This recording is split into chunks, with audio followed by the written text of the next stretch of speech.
அரைக்கா பாம்பில் இந்த white patches பார்த்துருக்கீங்களா? No, இது டஸ்ட் இல்லை, இது மீலி பக்ஸ், தமிழில் மாவு பூச்சி. இந்த மீலி பக்ஸ் குட்டி குட்டியாக இருக்கும். இது பிளான்ட்டில் இருந்து ஒரு ஜூஸ் உறிஞ்சிரும். அந்த சாறு உரியிறப்போ மீலி பக்ஸ் ஒரு விதமான ஸ்டிக்கியான லிக்விடை விடும். அந்த லிக்விட் ஃபங்கஸ் அட்ராக்ட் பண்ணி இந்த ப்ராப்ளம் பெஸ்ட் அட்டாக்கோடு நிற்காம ஃபங்கல் டிசீஸும் கொண்டு வந்துடும். இது அப்படியே விட்டால் பிளான்ட்டு காலி. இதை சரி பண்ண 4 point.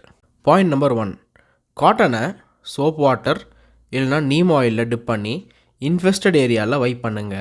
Point number 2, soap water கூட நீம் ஆயில் மிக்ஸ் பண்ணி பிளான்ட் மேலே ஃபுல்லாக ஸ்ப்ரே பண்ணுங்கள். பாயிண்ட் நம்பர் 3, உங்கள் அரைக்கா பிளான்ட்டை நல்லா பிரைட்டான பிளேஸில் நல்ல ஏர் ஃப்ளோ இருக்க மாதிரி பிளேஸாக பார்த்து வைங்க. முக்கியமாக ஓவர் வாட்டர் பண்ணாதீங்க. பாயிண்ட் நம்பர் 4, ரொம்ப அஃபெக்ட் ஆகியிருந்தால் வேறு ஆப்ஷனே இல்லை, மைல்டான பெஸ்டிசைட் யூஸ் பண்ணுறது தவிர. இந்த ப்ராப்ளமை கண்டுக்காமல் விட்டிங்கன்னா உங்கள் பிளான்ட் காலி. ஸோ இந்த வீடியோவை சேவ் பண்ணிக்கோங்க.